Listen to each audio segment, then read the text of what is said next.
The doorman's hand rested on the polished brass handle, his posture straight as a soldier's. "Name, please." His voice was polite, but I could tell he already knew. "Myla," I said, adjusting the strap of my bag, keeping my tone even. He glanced down at the guest list, hesitated, then looked over my shoulder toward the ballroom. And that's when she appeared, my cousin, in a sequined navy gown that caught the light with every step. "Maya," she said warmly enough for the nearby guests to hear, but her eyes were sharp, cold. "We've decided tonight is family only. You understand, right? It's about the brand." Her smile didn't waver. Mine did. Behind her, the golden light of the ballroom spilled into the marble foyer, chandeliers blazing, champagne glasses clinking, the low hum of laughter from people who all had a seat inside. I could almost taste the sweetness of the air in there and the sting of the cold out here. The marble floor beneath my heels felt colder by the second, sending a chill up my legs. Inside, music, crystal, warmth. Out here, silence, draft, the faint smell of snow from the street. I held her gaze just long enough to make her blink, then dropped my eyes to the polished floor. My throat tightened, but I didn't let it show. One step back, then another. The doorman's hand never moved from the handle. The sound of a champagne toast swelled inside, followed by a burst of applause. Somewhere in that room, my seat was already taken. I turned away. The cold air outside met me like a wall. I didn't know it yet, but I'd be back in that room before the night was over. And when I returned, no one would forget it. My name is Myla, 29, a freelance illustrator who spends more time in art studios and dusty bookshops than in boardrooms. My family. They run a legacy import-export company, suits pressed sharp, smiles trained for cameras, a photo-ready image so polished it squeaks. I never fit their frame. In public, they called me free-spirited. Behind closed doors, it was unprofessional. After college, they offered me a job at the company, not for my skills, but to keep me in the picture. I turned it down. I wanted to build my own work, not sit in their offices, pretending to be part of something I didn't believe in. And from that moment, the slow erasing began. At my cousin's wedding 3 years ago, I stood in the lineup for the family portrait, only to be gently moved out of frame with a laugh. Let's just do the core family for this one. At Christmas, I gave my grandfather a hand-painted portrait of the old harbor where he started the company. My mother looked at it and said, "It's nice, but you could have just bought something from the gallery downtown." The words stuck like splinters. Still, I thought tonight would be different. The company's 40th anniversary. My grandfather's 80th birthday. 2 milestones, 1 grand celebration. When the invitation arrived, it had my name printed in gold, a seat assignment, a printed menu. And for a moment, I let myself believe they wanted me there, not just in the room, but in the family. I was wrong. My cousin kept that camera-ready smile, the kind that photographs well but never reaches the eyes. "Maya, it's not personal," she murmured, her voice dipping just low enough that only I could hear. "We just can't risk mixed impressions tonight. You understand, it's about the brand." The brand, that word in my family is worth more than truth, more than loyalty, more than me. A group of board members' wives swept past us in jewel-toned gowns, perfume trailing in the air like an expensive warning. One of them glanced at me, then away, as if eye contact might be a breach of etiquette. I asked quietly, "So I'm not family enough for the photo op?" Her laugh was soft, perfectly measured. "You'll thank me later." The music inside swelled, the unmistakable chime of champagne glasses tapping in unison. I could picture them raising their drinks under the chandelier, my name already erased from the night. My seat filled by someone easier to frame. I could have argued, walked right past her into that room, forced them to deal with my presence under their perfect lighting. But I didn't, because in that moment, I knew if I spoke, my voice would shake, and I refused to give them that. So I stepped back. The doorman's hand never left the brass handle. Her smile never wavered. The applause inside roared. Outside, the marble floor beneath my heels bit cold into my skin, and the lobby's air felt thin like it was pushing me out. When I turned away, the sound of their celebration followed me into the night. Not a single hand reached out to stop me. 2 blocks away, I found myself standing in front of a narrow café with steamed-up windows and the smell of fresh bread curling into the street. I pushed the door open. Warm air wrapped around me, soft and heavy with coffee and cinnamon. The waitress led me to a corner table by the window. I ordered soup, not because I was hungry, but because it was the kind of thing you could stir without eating, something to keep your hands busy when your mind was somewhere else. Outside, snowflakes drifted down in slow spirals, settling on the dark street like they were in no hurry to melt. Inside, I replayed the moment at the ballroom door on an endless loop. The way my cousin's eyes had scanned me, not as family, but as something to be managed. The way the doorman had looked away, as if avoiding the sight of someone being turned into a shadow. It wasn't the first time. I remembered standing in the corner at a New Year's Eve gala, wearing the dress my mother said was too plain for photos. Remembered the sting when I realized I wasn't in a single candid shot from that night. I remembered my grandfather's birthday 2 years ago when I sat at the far end of the table, too far to hear the speeches, but close enough to hear my aunt joke that my work was just doodling. The soup in front of me had gone lukewarm. I stirred it once more, watching the steam fade into nothing. My phone buzzed. "Ethan, how's the party?" I typed back, didn't make it past the front door. Sent it before I could make the words sound softer. 3 dots appeared, disappeared. Then, "Stay close. I'm coming." I frowned. "It's fine. I'll head home." Another buzz. "Don't. Just trust me." I looked out the window toward the direction of the ballroom. Snow was falling thicker now, turning the street into something quieter, softer. I had no idea what he was planning, but there was something in the way he wrote those 2 words, "trust me," that made me stay exactly where I was. The bell above the cafe door jingled, sharp against the low hum of the espresso machine. I looked up.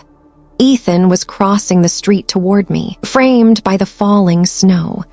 Not in his usual jeans and sweater, but in a perfectly tailored charcoal suit that caught the streetlight along its clean lines. His overcoat swung open just enough for the wind to catch it, snowflakes clinging to the shoulders. His hair was neatly combed back, his jaw set. In one hand, he carried something small, too far to tell what it was, but his grip was steady, deliberate. He pushed the door open, the cold air following him inside for a heartbeat before it was swallowed by the cafe's warmth. His eyes found mine instantly.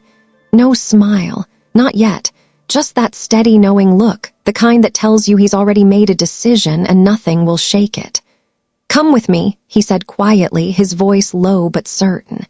"Ethan, what?" "Trust me." 2 words, calm, absolute. I hesitated for half a breath before sliding my hand into his. His palm was warm, grounding me in a way the cafe never could. Without another word, he led me toward the door. Outside, the snow had thickened, muffling the city's noise. Street lamps cast pools of golden light on the whitened pavement. We walked in sync, our footprints pairing in the slush. And then I realized he was leading us straight back toward the ballroom. The same building I'd walked away from less than an hour ago. My pulse quickened, but not from the cold. Whatever Ethan was about to do, he wasn't walking me to the edge of their world. He was taking me straight into the center of it. The ballroom doors were open now, spilling golden light across the marble lobby like a warm tide. The hum of conversation and the clinking of glassware spilled out with it, wrapped in the faint sweetness of champagne. Ethan didn't slow down. His grip on my hand was firm, sure. We crossed the threshold, and for a moment the world tilted. Heads turned. The nearest group, 2 men in tuxedos and a woman in an emerald gown, paused mid-sentence, their eyes tracking us like a camera lens finding a subject it wasn't expecting. At the far end of the room, the string quartet faltered, a single violin note hanging in the air too long before snapping back into the melody. The lighting caught the snow still melting in my hair, scattering it in tiny sparks. My cousin was standing near the entrance to the inner hall, a glass of champagne in her hand.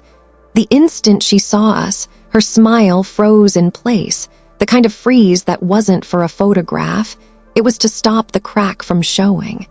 She took one step forward, as if to intercept, but Ethan angled us just enough to pass her without a word. Her eyes followed, sharp and calculating, while her glass trembled almost imperceptibly. Clusters of guests turned in our direction. The board members' wives whispered behind manicured hands, leaning in for better views. Two of my grandfather's old business friends straightened their posture, exchanging glances like they were about to witness a negotiation. The catering staff along the far wall froze, trays balanced midair, their eyes flicking between us and the chandelier. We stopped right in the center of the marble floor, directly beneath that chandelier. Its light poured down, turning the snowflakes on Ethan's coat into silver dust, casting a faint halo across the polished tiles. He turned to face me, his expression unshaken, as though every pair of eyes in the room had been invited to witness this exact moment. And then he let go of my hand. The chatter in the room dipped, threads of conversation fraying into silence. Somewhere in the back, a glass tapped too hard against a saucer, a tiny, sharp sound that seemed to punctuate the air. Ethan reached into his coat pocket. Ethan dropped to one knee. The motion was slow, deliberate, as if the weight of the moment needed both gravity and time. From his coat, he drew a small velvet box. The gold clasp caught the chandelier's light, sending a sharp flicker across the marble. "Maya," his voice carried just far enough to reach the edges of the room, "there's no version of my life where I want you standing outside." He opened the box. The diamond inside fractured the light into 100 tiny sparks that danced across my hands, my dress, his face. "I don't need them to approve," he said, steady, unwavering. "I just need you to say yes." The room froze. The string quartet's bow hovered midair, no sound following. I could hear the faint hiss of champagne bubbles breaking in a flute somewhere to my left. A cough was swallowed before it could escape. I looked around. My cousin stood stiff, glass clutched too tightly, knuckles paling. An uncle near the bar shifted, fiddling with his cufflinks as if they could distract him. Two guests exchanged wide-eyed glances, their lips forming silent, "Is this really happening?" But then my gaze came back to Ethan. The world narrowed to the warmth in his eyes, the steadiness of his hand holding that ring. I felt the sting in my eyes before I realized I was smiling. "Yes," I whispered, the word leaving my lips like it had been waiting there for years. For a heartbeat, nothing moved. Then applause broke, hesitant at first, scattered like raindrops before building into something fuller, richer. It wasn't polite applause, it was genuine, the kind that warms a room. Ethan slipped the ring onto my finger, the metal cool against my skin before his hand covered mine. He stood, pulling me into his arms, and the chandelier above flared, bathing us in gold. As Ethan and I stepped apart, the applause lingered, a living thing that refused to die down. From the edge of the crowd, a woman in an emerald gown, someone I didn't recognize, was the first to cross the marble toward us. She clasped my hands warmly. "Congratulations," she said, her smile genuine. That was the most honest moment I've seen in this family in years. Her words seemed to unstick the room. Two of my grandfather's oldest business friends approached next, their silver hair catching the chandelier light.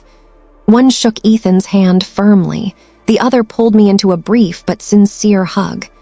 "This," one of them said, gesturing between us, "is the kind of image worth keeping." Along the far wall, a young caterer I'd seen earlier balancing a tray of champagne gave me a subtle nod. It wasn't much, but it felt like someone had just whispered. I saw everything in a way only I could hear. The board members' wives, moments ago whispering behind manicured hands, were now leaning forward with polite smiles, murmuring beautiful couple like they hadn't been calculating the optics just minutes before. And then there were the ones who didn't move. My cousin stood near the entrance, frozen in place, her glass trembling just enough to send ripples through the champagne. My aunt stood beside her, lips pressed so tightly together they almost disappeared. Neither said a word. Their silence was loud, not in anger, but in the sharp realization that this moment would be remembered far longer than anything on their carefully planned program.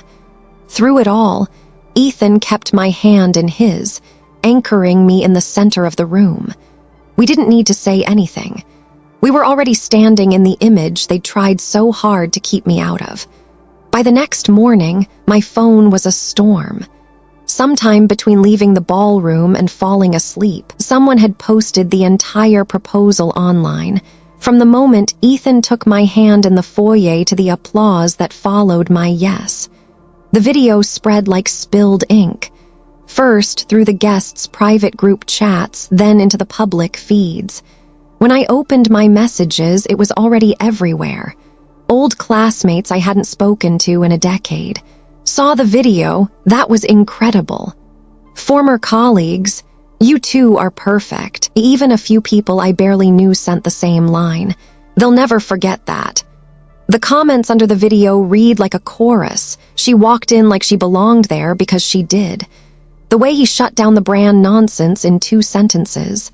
Legendary. That's the only part of the night worth remembering. From my family, nothing. No calls, no texts, not even a carefully worded email pretending to care. Except one message. It came from my grandfather's former assistant, the woman who used to sneak me extra cookies as a kid when the others said I'd ruin my dinner. Her text was short. Your grandmother would have loved that you stood in the center of the room on your own terms. I read it twice, maybe 3 times, letting the words sink into the quiet like a seed. They wanted me outside to keep the image clean. But the image people remembered was me, standing right there in their perfect room, saying yes to the only opinion that mattered. The snow was still falling when Ethan and I stepped out of the hotel, the golden light from the ballroom spilling just far enough to catch in his hair before the door closed behind us. We didn't look back. We didn't need to. Whatever they saw when they turned toward that entrance, their perfect night cracking down the center, was theirs to remember. What I carried with me was different. The feel of Ethan's hand in mine, the weight of the ring against my skin, and the sound of applause that hadn't been rehearsed. I knew the silence from my family would last. Maybe for weeks, maybe forever, and I was fine with that. Because the truth is, I had never been waiting for their approval. I'd been waiting for this, a moment where I didn't have to fit into their frame because someone chose to stand with me in mine. Somewhere in the distance, a church bell rang, muffled by the snow. Ethan glanced at me, that quiet, knowing smile finally breaking across his face. "This is just the beginning," he said, and I believed him, because the wedding won't be like theirs, it'll be ours.